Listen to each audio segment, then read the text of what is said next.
Bonjour frères et sœurs, d'ici et d'ailleurs, que le Seigneur nous bénisse. Ce matin, nous allons parler de Dieu. C'est la question de ses caractères, que le Seigneur nous fasse comprendre sa parole. Nous allons chercher dans la parole de Dieu les caractères de Dieu et pourquoi cela est utile. Dans le livre de Galates, chapitre 5, verset 22, ce sont là les caractères de Dieu qui sont énumérés. Le mot caractère en tant que tel n'est pas dans la Bible, mais la signification s'y trouve. Dans Galates chapitre 5, verset 22. C'est très important ce matin. Donc nous allons lire la parole. Et à partir de ce message, bien aimé, nous allons comprendre ce qu'il en est exactement. Et donc ce message a pour thème, quels sont tes caractères? Si Dieu a ses caractères qui sont énumérés, bien connus, et toi, quels sont tes caractères? Et pourquoi cela? Donc prends ta Bible et nous allons lire. Galates chapitre 5, verset 22. J'espère que tu as trouvé.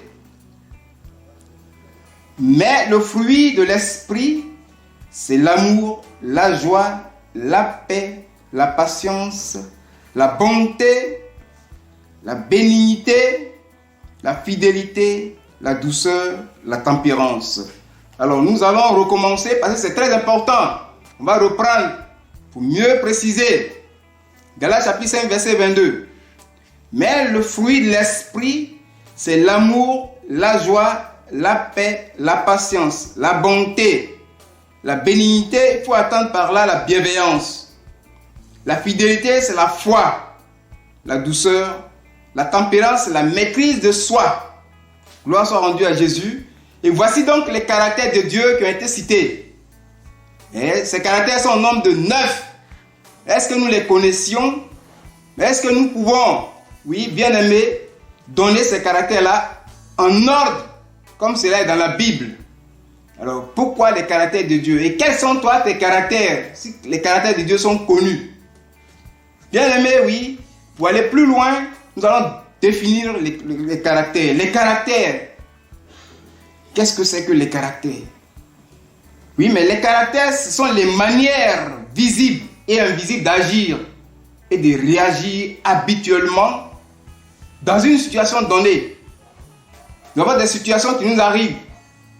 Oui, bien aimé, chacun sait quelle situation qui lui est arrivée. Et les situations à venir, nous ne le savons pas. Nous savons présentement les situations dans lesquelles nous sommes. Chacun connaît sa situation. Quelle est la situation, oui, dans laquelle tu te trouves? Oui, et comment tu réagis? La réaction invisible, c'est la pensée, le cœur. La réaction visible, c'est les actes, les agissements. Oui, comment cela se fait? Donc le caractère s'installe habituellement, petit à petit, avec patience dans la vie d'une personne. Alors, quels sont nos caractères? Voici les caractères de Dieu. Oui, bien aimé, les caractères, nous les avons, elles viennent de l'esprit. Les esprits impurs, l'esprit humain et le Saint-Esprit aussi a des caractères. Voici l'origine des caractères. Alors, chaque personne a des caractères. Nous sommes nés dans le monde. Bien aimé, avant de venir dans le Seigneur, nous étions dans le monde. Et nous avons notre esprit humain qui nous a donné des caractères. Et nous avons les caractères aussi de ces esprits impurs qui nous gouvernaient dans le monde. Nous sommes venus à Dieu. Dieu nous délivre de l'esprit. Oui, Dieu nous donne la santé. Oui, il chasse tous les démons. Nous sommes guéris, nous avons la santé. Nous vivons sur la terre. Mais le côté le plus important, bien aimé, il reste à avoir la bénédiction de Dieu, l'argent de Dieu. Pour que l'argent de Dieu vienne dans ta vie, bien aimé, le Seigneur pose une condition. Et c'est là que nous allons voir. Le Seigneur pose des conditions. Si tu obéis, si tu fais ma volonté, c'est-à-dire quoi? Tout simplement, si toi, dans ta vie, dans ta marche quotidienne, si tu obéis, si tu observes et mets en pratique les commandements de Dieu. Il dit, je ferai de toi l'homme le plus supérieur sur toutes les nations du monde, toutes les nations de la terre. Et voici les bénédictions qui en découlent. Bien-aimés, Dieu veut que nous soyons selon ses caractères. Donc ici, les caractères, ce sont les trésors de Dieu. L'argent de Dieu, la bénédiction matérielle même de Dieu, l'argent de Dieu se trouve dans les caractères. Dieu veut qu'on soit comme lui il est, qu'on soit sa ressemblance, sa manière d'être. L'amour, la joie, la paix, la bonté. Mais est-ce que tu connais ces caractères? Il faut les connaître pour comprendre Dieu. Si tu ne connais pas ces caractères, tu ne peux pas faire la volonté de Dieu.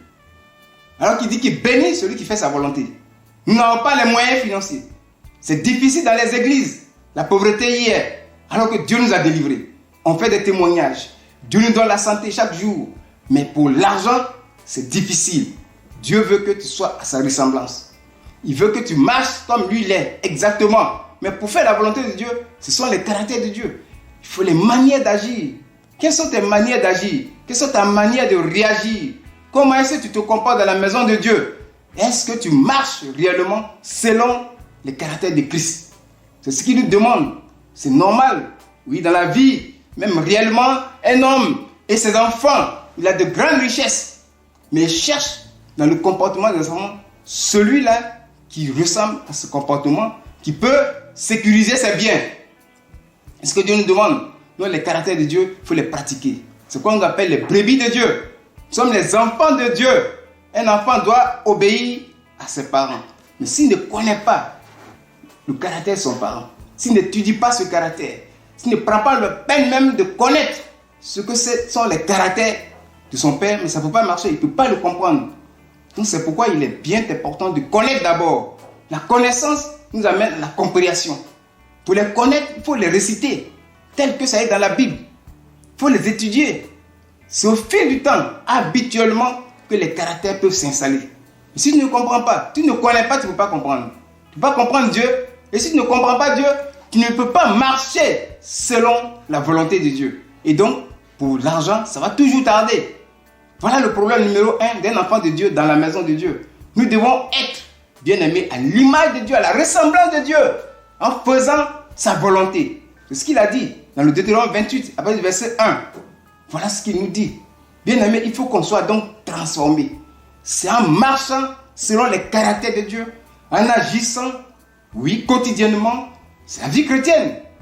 Dans ta vie chrétienne, il faut mettre en pratique les caractères de Christ. Vous voyez, c'est caché dans la Bible. Si on ne t'a pas dit que voici les caractères de Jésus, tu ne peux pas le savoir. Et bon nombre de nous, les enfants de Dieu, dans la maison de Dieu, n'avons pas les moyens financiers. L'argent ne vient pas, on a tout. Dieu nous bénit. Le matin, tu te réveilles à bonne santé, Dieu te protège. Il te guérit. Mais pour que vraiment l'argent soit multiplié dans ta vie, il faut être à la ressemblance de Dieu. Il faut qu'il te regarde et dise, voici le comportement qui est pour moi. Je peux maintenant lui donner, oui, l'argent qu'il faut. Il peut multiplier ses biens afin que cela soit toujours protégé. Voilà ce que Dieu cherche. Bien aimé, oui, nous avons besoin de connaître les caractères de Dieu. Nous avons besoin d'être transformés. Et en cela que tu seras transformé. Tu seras renouvelé. L'intelligence sera renouvelée.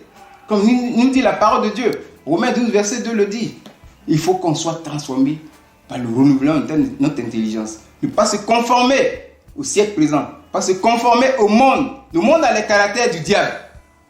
Vous voyez? Et toi, tu es un enfant de Dieu. Tu n'as pas encore les caractères de Dieu. Ça ne peut pas passer. Il y a toujours un blocage entre toi et Dieu. Pour ce qui concerne la bénédiction matérielle, je parle de l'argent même. C'est ce que Dieu dit. Il a bien signifié. Tu ne peux pas faire la volonté de Dieu si tu ne connais pas les caractères de Dieu, tu ne comprends pas ces caractères, tu ne cherches pas à les mettre en pratique, à marcher selon ces voies, ça ne peut pas marcher. C'est ce que Dieu dit.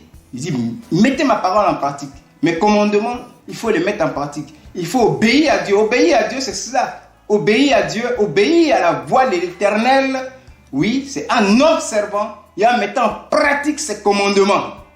C'est en cela maintenant qu'il va faire de toi, oui, l'être le plus riche, il va te donner ses richesses. Bien aimé, oui, nous devons comprendre Dieu par ses caractères. La richesse de Dieu se trouve dans les caractères.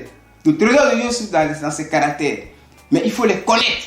Si on demande à quelqu'un, est-ce que tu peux réciter ces caractères même par cœur, en ordre? C'est pas possible. C'est difficile. Si on t'a pas dit même que voici les caractères de Christ, tu ne peux pas. La parole de Dieu est là. Tu demeures en Dieu. Mais les caractères ne sont pas en toi. Toutes les paroles de Dieu se trouvent dans les caractères de Dieu. Si tu appliques ces 9 caractères de Dieu, toute la parole de Dieu va se trouver en toi. C'est pourquoi il dit, si vous demeurez en moi et que mes paroles demeurent en vous, demandez tout ce que vous voulez et il va vous le donner. Nous avons besoin d'être riches financièrement, en argent même, surtout. L'argent appartient à Dieu. Nous sommes les enfants de Dieu. Les brebis de Dieu, nous ne nous abandonnons plus. La brebis, oui, c'est un mouton. C'est un animal. C'est un animal qui ne doit pas agir selon sa volonté. Il nous compare à la brebis. C'est ça la comparaison de la brebis. Il faut briser tout orgueil que tu as en toi. Il faut marcher selon la voie de Dieu. Il faut marcher selon les caractères de Dieu. Il faut appliquer la parole de Dieu. Il faut marcher dans ces paroles de Dieu. Mais si les caractères de Dieu ne sont pas à toi, si les caractères, tu ne les connais même pas, donc tu ne peux pas comprendre Dieu. Et ça ne peut pas marcher. Voilà pourquoi le Seigneur revient à travers cette parole pour nous donner encore, oui, cette opportunité de les écrire, ces caractères. C'est l'essentiel même de la parole de Dieu. C'est l'essentiel de la parole de Dieu. Il ne suffit pas que tu sois délivré, c'est bien, c'est une bénédiction. Tu es guéri, c'est une bénédiction. Le matin, tu te réveilles en bonne santé, c'est une bénédiction. Mais ça ne suffit pas. L'argent appartient à Dieu. Il peut te donner plus d'argent même que ça. Mais demande que ton comportement soit en harmonie avec lui, son comportement. Enfin, qu'il fasse confiance à toi et qu'il t'ouvre maintenant la voie de la bénédiction financière et matérielle. C'est en cela que Dieu nous interpelle ce matin. Si tu attends cette parole, comment déjà à mémoriser ce verset? Les 9 caractères de Dieu. Il faut connaître que ce sont les 9 caractères. Il faut vraiment les mémoriser. Il faut les réciter en ordre. Il faut les apprendre. Commencer à les connaître. Comprendre Dieu et appliquer. Et marcher dans une situation, telle situation qui t'arrive. Que le Seigneur se souvienne de toi. Est-ce que tu es dans les pleurs? Est-ce que tu es dans le sourire? Les situations ne sont pas éternelles, elles sont passagères. Dieu, lui, il est éternel. Il connaît ta situation, il n'est pas surpris. Mais ce qu'il te demande, c'est d'être à sa ressemblance. De marcher selon lui, ses caractères, sa manière de voir les choses, sa manière d'agir, de réagir. Nous devons réagir comme ça. Quand on dit l'amour, la joie, la paix, ce sont des réactions de Dieu. Devant une situation qui se présente à lui, que ce soit les difficultés, que ce soit les problèmes, les soucis, les souffrances, mais Dieu a toujours un comportement que tu dois avoir. C'est en cela qu'il va te bénir. C'est par rapport à ça qu'il va t'ouvrir son trésor. Le trésor de Dieu se trouve dans ses caractères. La parole de Dieu même se trouve dans l'application de ses caractères. Bien aimé, voici la parole de Dieu qui est venue. Soyons toujours, au contrôle sur cette parole. Il faut les avoir. Il faut connaître pour comprendre Dieu et marcher selon Dieu. Faire la volonté de Dieu afin que la bénédiction puisse venir. C'est ce que j'avais à vous dire, que vraiment le Seigneur nous bénisse, que le Seigneur nous aide à comprendre ses caractères, à marcher selon ses caractères, à mettre en application ses caractères pour qu'on soit béni financièrement et que la gloire de Dieu se multiplie dans la vie de chacun de nous et que nous ayons encore des témoignages à rendre de plus. Gloire soit rendue à notre Seigneur Jésus. Au nom de Jésus, Amen.